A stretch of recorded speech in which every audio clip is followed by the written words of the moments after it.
Hello everyone, I'm Paul and today we're solving problem 3349, adjacent increasing subarrays detection 1. This is an easy one with different possible solutions, and here I will show you what's my intuition, approach, and efficient solution. We are given an array nums and an integer k, and we need to return true if we can find two subarrays of length k that are adjacent and they are both strictly increasing. So let's say this is nums and k is free. In case you know what this array is, I guess here this is a link to the definition, but it's basically a contiguous sequence of elements. So for example, if we take these three elements we have as array, we can form a subarray with these two elements, we can form a subarray with only this, but we can't form a subarray with these two elements because they are not contiguous, okay? Now here we have a subarray of length 3, which is strictly increasing, and right next to this subarray we have another subarray of length 3 that's also strictly increasing. So given that we found the two subarrays, we return true in this case.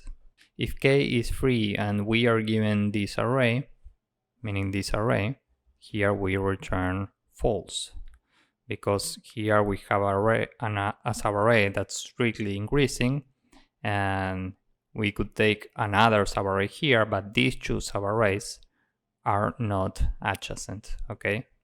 We are using the same 7 for both subarrays. Now there are different solutions for this, but I want to share what I think it's a very intuitive and efficient one. Let's say we are iterating this from left to right, and the I pointer is here at index 0 and j pointer is initially here at index I plus 1, so here. Now we are checking if these elements, if the element in the right is strictly greater than the element in the left. In this case, it is. So we'll have a variable, we'll call this count, and this is initially 1. Given that this is greater than this, we add 1. This is currently 2. Now we can update j. Now this is greater than this, so we can add 1 to the count. This is now 3, and we update j. And now the count is 3, which is equal to k. So at this point we have one valid subarray that's strictly increasing. We have the first subarray. So we can have a boolean, we'll call this 1, and this is initially false. And we are using this to keep track only for the first subarray. In this case, we have a valid first subarray, so we will change this to true. And now we move the I pointer to the position of the j pointer. And the j pointer is at I plus 1 again. And whenever we move the I pointer, we reset count back to 1. So this is the only element in the new subarray. And we do the same as before. We are checking if this is greater than this. In this case, it is. So we add 1 to the count. This is 2, and we update j. Now this is smaller than this. So j stays here, and the count stays at 2. And 2 is smaller than 3. So this subarray is not valid. And given that we have a subarray that's not valid, we need to change this back to false. Another question is, what do we do with I? And maybe you are thinking about moving I one step to the right, but this is not correct. Remember that the result here is true because we have these two valid adjacent subarrays. But the question is, what can we do to go from here to here, meaning here? And the answer is we can have a variable, we'll call this last, and this is initially at index 0, it's here. And whenever we reach a point like this one, where we have a subarray and the count for this array is smaller than k, we change this back to false, we add 1 to last. This is 1, meaning last was initially here and now it's here. And now we move the I pointer to the position of last. So now the I pointer is here, shape pointer is always at I plus 1, the count always starts at 1, and we do the same as before. Given that this is greater than this, we can add 1 to count. This is 2, we update shape. Now shape is here, and given that this is greater than this, we update shape again. And now the count is 3. 3 is equal to k, so we change this back to true, meaning this is a valid subarray, and we move the I pointer to the position for the shape pointer. And given that we are moving I, count is back to 1, shape pointer is always at I plus 1, and we do the same.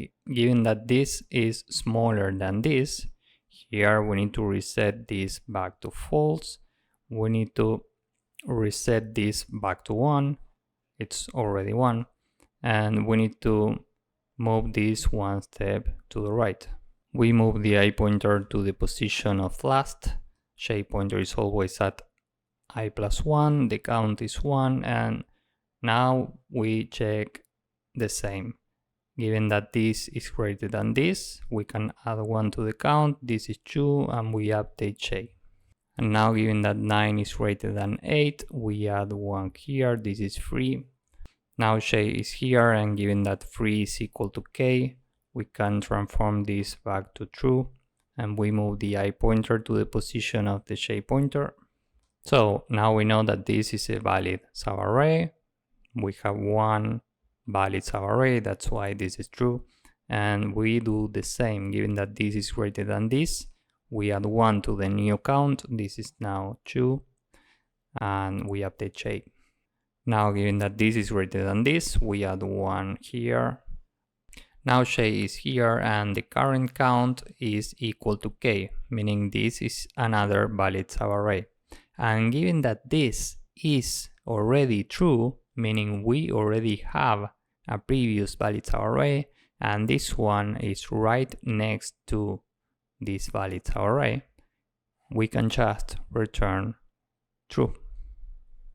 And with this sliding window approach, we are solving this in big O of n time complexity. And space complexity will be big O of 1. So with this in mind, now let's go with the code, and hopefully you will get the idea.